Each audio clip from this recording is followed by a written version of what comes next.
वो जद्दा के एयरपोर्ट पर अपनी मां के साथ बैठी थी। उसका शौहर 10 साल से सऊदी अरब में गायब था। वो उसे ढूंढने के लिए सऊदी अरब पहुंची। वो हर सूरत उसे तलाश करना चाहती थी। वो इन्हीं सोचों में गुम थी कि वो उसे कैसे तलाश करे। वो ना ही अरबी जुबान बोल सकती थी और ना ही उसे सऊदी अरब के बारे में मालूमात थी। उसका नाम राबिया था। चनाचे एयरपोर्ट पर एक पाकिस्तानी ड्राइवर उसके पास आकर कहने लगा, बहन कहाँ जाना है। राबिया ने उसे एड्रेस बताया, उससे किराया तय किया। फिर माँ बेटी उसकी टैक्सी में बैठ गए। चनाचे ये लोग सफर करते हुए उस मुकाम पर पहुंचे जहां उसका शौहर काम करता था। ये शारे सतीन रोड था जहां उसके शौहर का एक होटल था जहां पाकिस्तानी खाने आसानी से मिल जाते। जब ये लोग वहां पहुंचे और होटल वाले से अपने शौहर इम्तियाज के बारे में बात की, वो बताने लगा वो 10 साल से गायब है। एक वक्त था वो इसके होटल में काम करता था, मगर अब ये होटल सऊदी कफील ने उसके हवाले कर दिया। होटल वाला बताने लगा, एक दिन इम्तियाज होटल में बैठकर सऊदी बादशाह के बारे में बहुत ही बुरे अल्फाज इस्तेमाल कर रहा था। मैंने उसे मना किया मगर वो बाज न आया। उस वक्त होटल के अंदर बेशुमार सऊदी बैठे थे। वो इम्तियाज से झगड़ने लगे कि तुम हमारे बादशाह के बारे में इस तरह के अल्फाज क्यों इस्तेमाल करते हो। सऊदी अरब के तमाम लोग अपने बादशाह का इंतहाई इज्जतो एहतराम करते हैं। वो उनके बारे में एक भी अल्फाज सुनना गवारा नहीं करते। लिहाजा इम्तियाज और सऊदी लोगों का झगड़ा शुरू हो गया। सऊदी अरब की खुफिया एजेंसी इंतहाई तेज है। पूरे मुल्क के अंदर उनके लोग घूमते हैं। ये लोग किसी भी सूरत मुल्क का अमनो अमान खराब नहीं होने देते। उस दिन एजेंसी का एक आदमी भी होटल में खाना खा रहा था। वो खामोशी से बैठा ये तमाम मामला देख रहा था।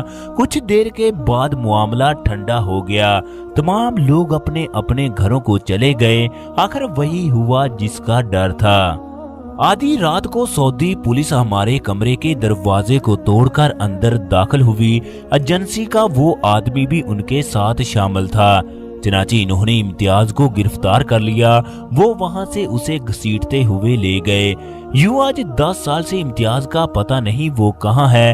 होटल वाला कहने लगा, बहन आप जिस इरादे से आई हो वो उम्रा अदा करो और यहाँ से चली जाओ। आपका शौहर अब जिंदगी भर नहीं मिल सकता।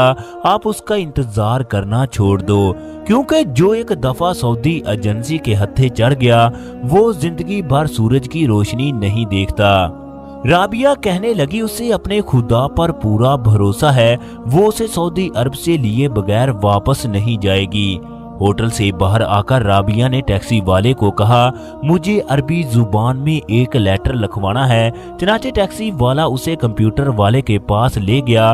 वहां से उसे अरबी जुबान में एक लेटर लिखवाया जिस पर उसने शौहर के बारे में तमाम मालूमात लिखवाई। इसके बाद वो अपनी मां के साथ रियाज में सऊदी गवर्नर के पास गई।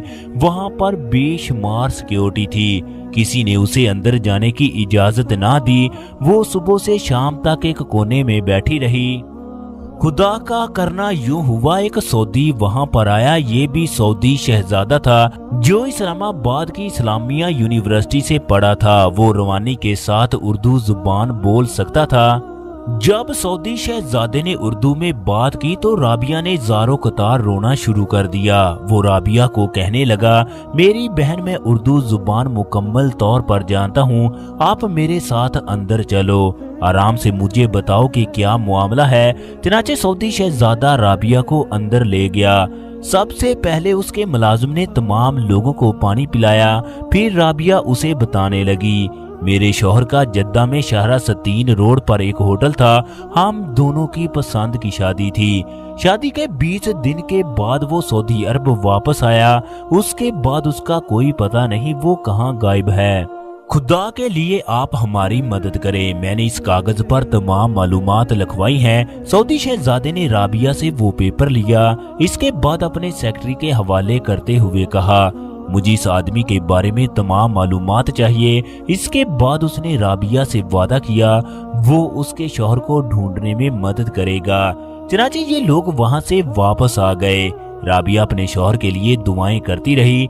एक हफ्ते के बाद ये लोग दोबारा रियाज गए तो फिर किसी ने इनको अंदर दाखिल ना होने दिया। एक शुरते ने यल्ला ओके कहकर वहां से भगा दिया। ये लोग मजबूरी की हालत में वहां से आ गए। अब राबिया उदास रहने लगी। अब वो अपने शौहर के लिए क्या करे, चनाचे ये पाकिस्तानी एम्बेसी के पास गई, मगर एम्बेसी वालों ने ये कहकर मामले को रफा दफा कर दिया कि आपका शौहर कोई गैर कानूनी काम करता था जिसकी वजह से वो जेल के अंदर पड़ा है।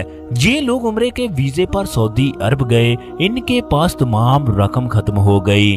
चनाचे अब दोनों माँ बेटी ने उम्रा अदा करने का फैसला किया। ये लोग उस मुकाम पर पहुंचे जहां लाखों लोग अपनी दुआएं लेकर जाते हैं, जहां दिल की बातें भी सुनी जाती हैं, जहां इंसान के गम परेशानियां खत्म हो जाती हैं। राबिया ने खुदा के घर के दरवाजे के करीब ये दुआ मांगी, ऐ मेरे खुदा, मैंने हमेशा तुझसे मांगा, तू देने वाला है, हम फकीर तो तू सखी है, हम गुनाहगार हैं तो तू शहनशाह है, हम अदना से भी कमतर हैं जबकि तू आला से भी आला है। तेरी शान के क्या कहने, खाली हाथ भेजना तेरी शान के लायक नहीं। मैं तुझसे अपने शौहर की वापसी की दुआ मांगती हूँ। मुझे अपने शौहर से मिला दे, तू हमारे दिलों की बातें खूब जानता है। राबिया ने रो रो कर दुआएं की। इसके बाद ये खुदा पर सब कुछ छोड़कर उम्रा अदा करने के बाद पाकिस्तान वापस आ गए। वो लाहौर एयरपोर्ट पर उतरकर सोचने लगी कि रिश्तेदार क्या कहेंगे। ले आई अपने शौहर को। बड़ी कहती थी मैं अपने शौहर के बगैर वापस नहीं आऊंगी। यही बातें सोचते सोचते उसने गाड़ी बुक करवाई। ये लोग अपने गांव में पहुंचे। जब ये बोझल कदमों के साथ घर में दाखिल हुई तो आगे हैरान कर देने वाला मंजर था। उसका शौहर चारपाई पर बैठा था।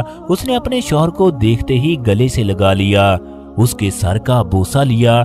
ये मंजर देखकर सबकी आंखों से आंसू जारी थे। आखिर खुदा ने उसकी दुआ सुन ली। उसका शौहर उसकी दुआ की बदौलत वापस आ गया, वो भी उसके पाकिस्तान पहुंचने से पहले। इम्तियाज बताने लगा कि सऊदी अदालतें मुझे छोड़ने के लिए तैयार नहीं थी, मगर फिर मुझे किसी ने बताया ये फलां शहजादे के आर्डर हैं कि इम्तियाज को फौरी रिहा कर दिया जाए। उसकी बीवी उसका इंतजार करती है। राबिया समझ गई कि खुदा ने उस शहजादे को उसके लिए फरिश्ता बना कर भेजा। दोस्तों, जो लोग सऊदी अरब में काम करते हैं इन्हें इस बात का पता होगा कि सऊदी लोग मोहम्मद बिन सलमान से किस कदर प्यार करते हैं। लिहाजा सऊदी अरब में काम करने वाले तमाम लोगों से गुजारिश है, आप लोग सऊदी अरब में अपने बीवी बच्चों के लिए गए हैं, तमाम घर की जिम्मेदारियां आप पर आयद हैं। लिहाजा आप लोग इस तरह के मामले से दूर रहें। ये ना हो आप किसी बड़ी मुश्किल में फंस जाओ। खुदा तमाम परदेश में रहने वाले लोगों की हिफाजत फरमाए। आमीन।